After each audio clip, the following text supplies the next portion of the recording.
Scritter Squad! Before the video starts, I just want you all to know that I've opened up shop on Etsy where I'm selling pay-to-use sub badges and emotes. As a launch promotion from now until June 5th, all items will be 15% off. So if you're looking for some cute and affordable stream graphics, come over to yamachica.etsy.com. That's yamachica.etsy.com. Thank you and enjoy the video. Bye-bye! Ba ba ba ba. Today I will be doing an art class. Do we need a template style canvas or just 224 by 224 is good? You can use any square canvas. I'm just using this template so it's easier for you guys to see too. But if you guys want to download this template, Peewee on Twitter has it. These are 300 by 300. Keep in mind that sub badges are, the largest size is 72 pixels by 72 pixels. So I would say if you're specifically drawing sub badges, either work with 72 by 72 or work in an increment, like a multiple of that. Alright, I'm gonna start this poll. Alright, it's a tie. Someone vote. Donuts or hot dog? Okay, we'll do both of them. We'll start with the donuts first. Go to your figure tool. It's U on your shortcut keys. And go down to the ellipse tool. And you want to select the one that has no fill. Bam! So you already have the outside of the donut. Easy. Alright. Next step. You guys ready? Just make a smaller circle. You already have the donut shape. Oh, wow, sorcery.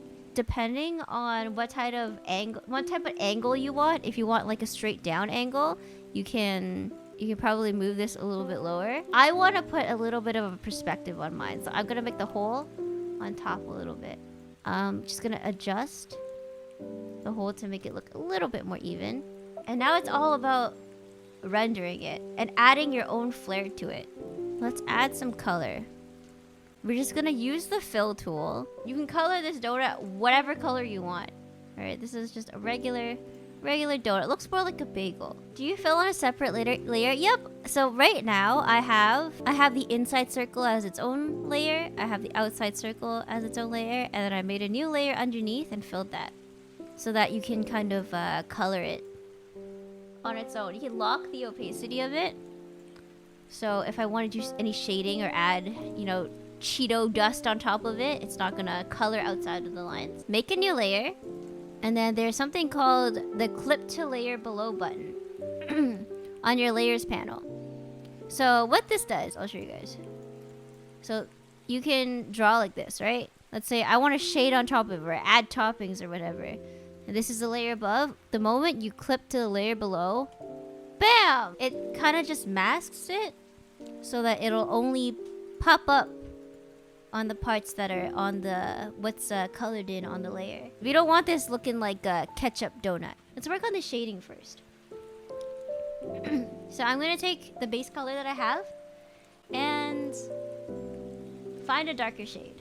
Find a darker shade that you like. I want to make it a little bit more saturated, so I'm gonna use this color. I'm gonna select this area, so I don't like fill up the whole canvas with like brown. I'm gonna fill it in. So I'll show you guys. If this is unlocked, and then this is locked underneath. So I'm just gonna fill that in with a darker shade. I'm gonna go back into the ellipse tool, or you can use the ellipse select tool. Right? And we're gonna work on the shading right now, right? So I'm just gonna do this. Select a good portion of the top of the donut. And then I'm just gonna hit that handy dandy delete tool. And bam! You already got some shading down there. Ain't that neat? So you can use these shape tools for a lot of things. For example, I want a little bit of shadow on the inside part of the donut to show dimension. So maybe I'll just select this part and I'll fill it with that brown color. And you can use the same tool to just kind of adjust how much shadow there is. Maybe you want it to be a thicker donut, thinner donut. I like to cell shade a lot, But if you guys would want it to look a little bit more, you know, smooth, you can go into filters on Clip Studio Paint. Go into blur, the drop down, and then there's something called Gaussian blur. I think that's how you pronounce it. I like using that one. And then you can adjust the strength of it. There, now it's smoothed out. Yep, the darker part is on a separate layer. So basically what I did was I made a new layer and I'm just gonna fill it with that darker color. Sorry, I forgot what color I used. Fill the whole thing with a darker color. And then, so when I use the ellipse tool, you just take the top part of it. It's because we want the shading at the bottom, right? But once I just delete that, it'll only save like this bottom part. So a rule of thumb that I find is really useful for my process, my drawing process, is that everything that's the same color, I will leave on one layer. Go back in here and add that blur. Oh, not the motion blur. That's a fast donut. Oh, that donut just went so fast.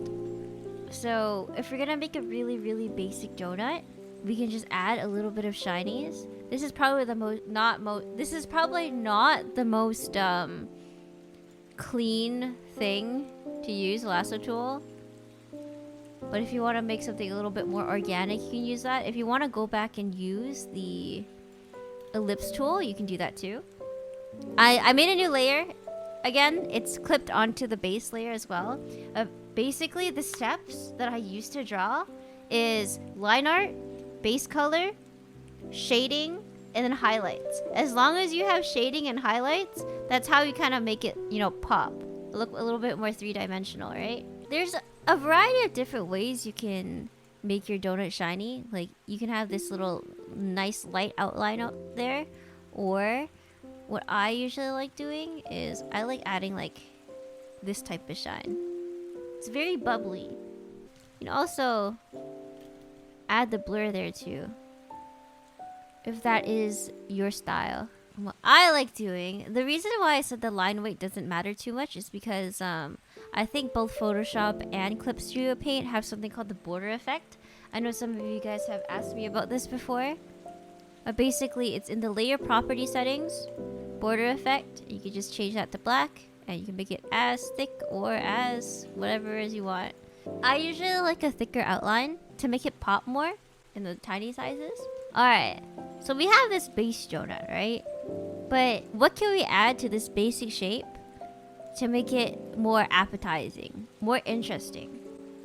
And if we take a look at the original donut, we can kind of tell that the top orange part, like this top is more saturated, a little bit darker than the bottom part. So why don't we can do something like that. So we have the base donut already, right? Let's make another new layer. I'm gonna take out these highlights for now, because we're gonna add them back in later. Make another layer, clip that onto it. You're gonna take the base color, you make it a little bit more saturated, a little bit darker.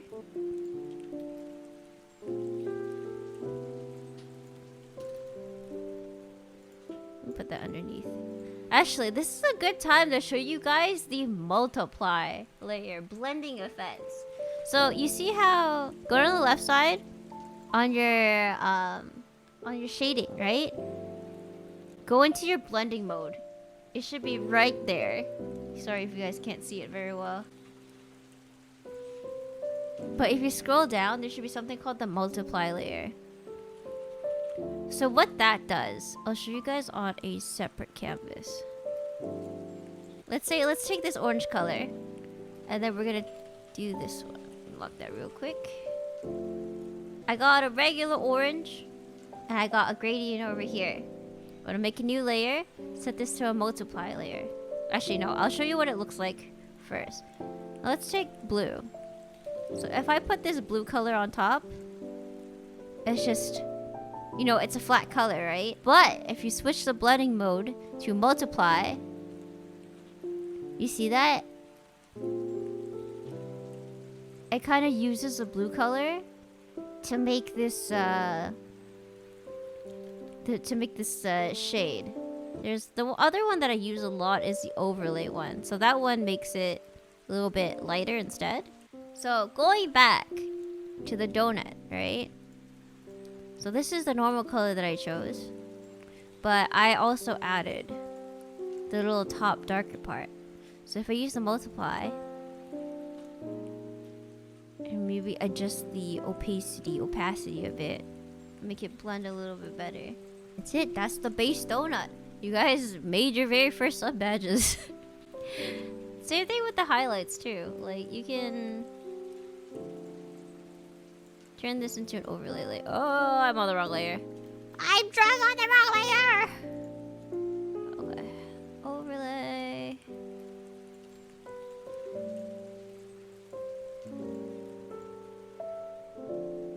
Easy, super easy. Did this all with a mouse. But what are some small details we can do to make this donut look more appetizing? Like maybe we want more dimension in this. What if we added a gradient? And we can use some gradients here. So if we add a little bit of a more saturated and darker color near the bottom, you can already tell that that looks a little bit more 3D. It adds like what do you call it? It adds more dimension to it. Without gradient, with the gradient. Can blur out a little bit of the harsh edges of the highlights. You know, I think anyone who looks at this is gonna be like, yeah, that's a donut, right? But how do we make this a little fancier? So if we go back to our original donut, you can see that the top part isn't exactly even, right? So maybe what I can do is, you know, make it a little bit more organic, not a perfect circle. Put a little bit of a squiggle in there. So it shows that the top has some sort of like, kind of like a nice roast, a nice glaze on it. Make it a little bit more sugary. And what else do we notice about this donut? There's like bits of sugar on it, right? Some sugar powder as well. Sugar.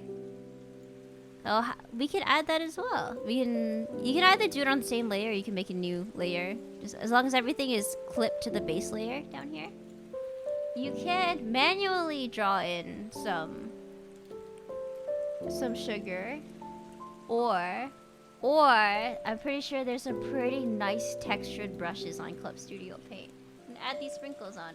I would suggest putting the sugar layer, none of my layers are labeled, underneath the multiply layer so that it can get that nice depth on and the nice shading on the sprinkles in there too. So something that I do with sub badges and emotes a lot is that I zoom out to make sure that it's still like visible. You can still see what's happening with it. Alright, so that's our first donut. It's a regular sugar donut. Alright, the next donut. You guys said you guys like strawberry donuts, right? So we can take off the sugary layer for now. We can take off this layer as well.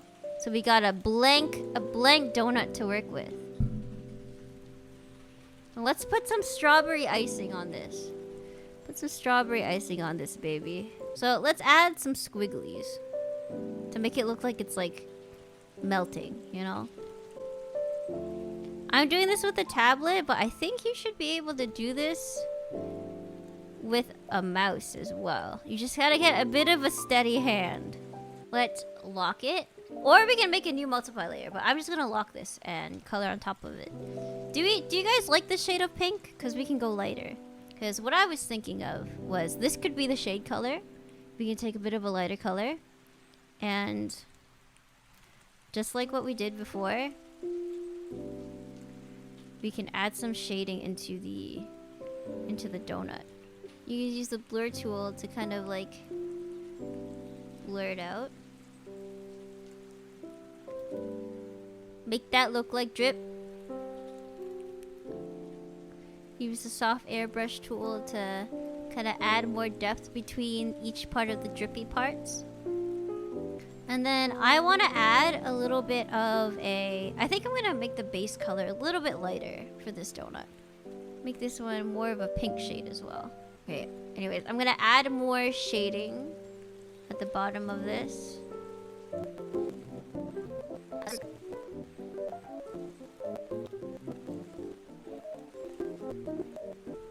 Okay, here's one thing I wanted to talk about with this glazed donut, or like this frosting donut in specific. This is like a perfectly round shape, right? If you guys want to make it look a little bit more interesting, I would erase the outline here. Actually, I don't have to erase it. I would move it up and make it a little bit bigger to make it look like the glaze has dimension to it. Like it's a 3D thing. It's not just like merged into the donut. Make it a little bit drippy on the side too. It's just all these really small details. Not that they'll be too visible in the final, but I think it looks nice like this. I think that's a good strawberry donut. You know, okay, I'll show you the simple thing. The super easy thing about this next one. Once you have your base emote, it's just about adding like the flair, the toppings. Okay, I'm gonna move this one over here. Alright, and so I have this pink frosting, right? So what I'm gonna do, Control U is what I have it set as. If you guys don't have that shortcut, you just go into Edit, go into Tonal Correction, and go into Hue, Saturation, and Luminosity. So I'm gonna change this to a brown color. So, which is orange. Let's make this orange. And change the luminosity down to like a -60 and increase the saturation. And bam! Holy crap, we have a chocolate frosting donut. Easy. I didn't even have to redraw this. How about we make one that's vanilla frosting with sprinkles on top? So this one's a little bit different because you got white over here, right? If you change the saturation for that or luminosity, it just turns it white. So we're gonna go back in and add some of that depth back in. So whenever there's the white color, I like shading with like a grayish blue. So for those of you guys who are still following along, you guys can just add whatever toppings you want to them. Let's add sprinkles. I think I'm gonna put this on top of the line art layer so we can have some sprinkles sticking out. So I'm coloring them all with one color right now because I'm gonna change it. Now that I have all the sprinkles where I want them, I'm just gonna change some of these. I'm gonna lock the layer. You just color them in to whatever color I want. You want to add some depth into those sprinkles? We can take that pink color, make that a little bit darker, and just shade in kind of like the bottom half. Follow the direction, like the curvature of the sprinkle. Put that little highlight on it. Like I was explaining before, everything is just add shadow and then add highlight, and ba-bam, you got something that looks pretty decent. Pink frosting sprinkles, sure. So because everything is on its own layer, I can just kind of duplicate this one, move this down, and I can just grab the sprinkles from this one, go back into this layer, and just copy and paste. Bam. Maybe I'll change up the pink sprinkles on this one to green instead. So I can just select these. Use the same hue, saturation, and luminosity changer, and I can just change just those pink sprinkles. I was thinking instead of sprinkles on the pink one, we can have little stars on them. The little star sprinkles. You wouldn't really be able to tell when they're sub badges, but the large sizes still look pretty cute. And for these star ones, I think I'm gonna do these little half shades. So maybe since you have sprinkles for this one, to make this one the white one a little bit more, a little different. Maybe we can do what are those called? The round sprinkles. The ones that don't taste very good. The confetti sprinkles? The ones that they use for fairy bread. For these ones, I don't think they need shading, but maybe a little bit of nice lighting up here. Alright, I think 7 sub badges in a set is a pretty good number. Alternatively, hear me out, I was thinking if we duplicate all of these, we can have a secondary set where it's chocolate donuts that control you. Total correction is like the best thing. Increase that saturation, lower the luminosity, and then change the hue to something a little bit darker. There. What do you guys think about the donuts? Alright, so the thing that I really wanted to do with these sub badges is I wanted to rotate them so that they're diagonal. I think it makes it fit a lot better. So I'm just gonna take this and I'm going to duplicate it just so I have a reference of how much rotation each of them are, so they don't look too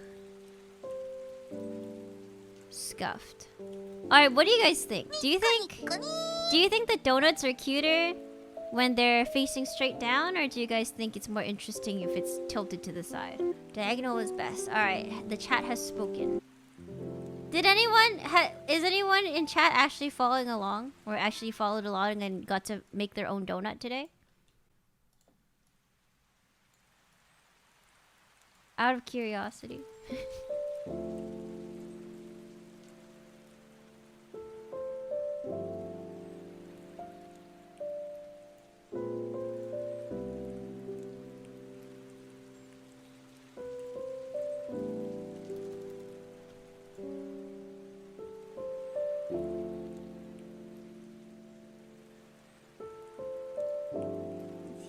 Making my own, I guess, red class product. No problem, guys. The important thing about making sub badges and emotes is making sure that they look good in whatever size that you draw them in. And that's a lot about figuring out what colors to use and what kind of details you put in. So I was saying how me shading in these sprinkles aren't gonna make a difference. They look nice in the larger size, but I'm gonna show you guys. I'll show you guys. So this is 280 by 280. I'm gonna turn this into 72 by 72. This is what it looks like at size 100. I'm gonna assume all of you guys are cultured and use dark mode. So that's what it looks like in the largest sub badge size. Now I'm gonna turn it into the smallest chat size, which is 18 by 18. The pixelation when you zoom in is inevitable. So the most important thing is that when you zoom out, you can still tell what it is. And it probably looks really small to you guys on the screen right now, but I promise you when it's in the chat, it's gonna still look like a donut. Can I ask how you were able to get the line art to extend with the sprinkles popping out? Oh, so that is once again, that's the border tool. Let's say this is the donut. So I'm gonna use this thing in the layer properties I have my thing on the left, but it's under layer properties effect. There should be this circle there. If you hover over it, it's called the border effect. Click that. You can just use the paint bucket tool and change that to black. You know, make it a little bit thicker. And then so now anything you draw in it is going to extend out into a border. So honestly, anything you draw now will have the border on it.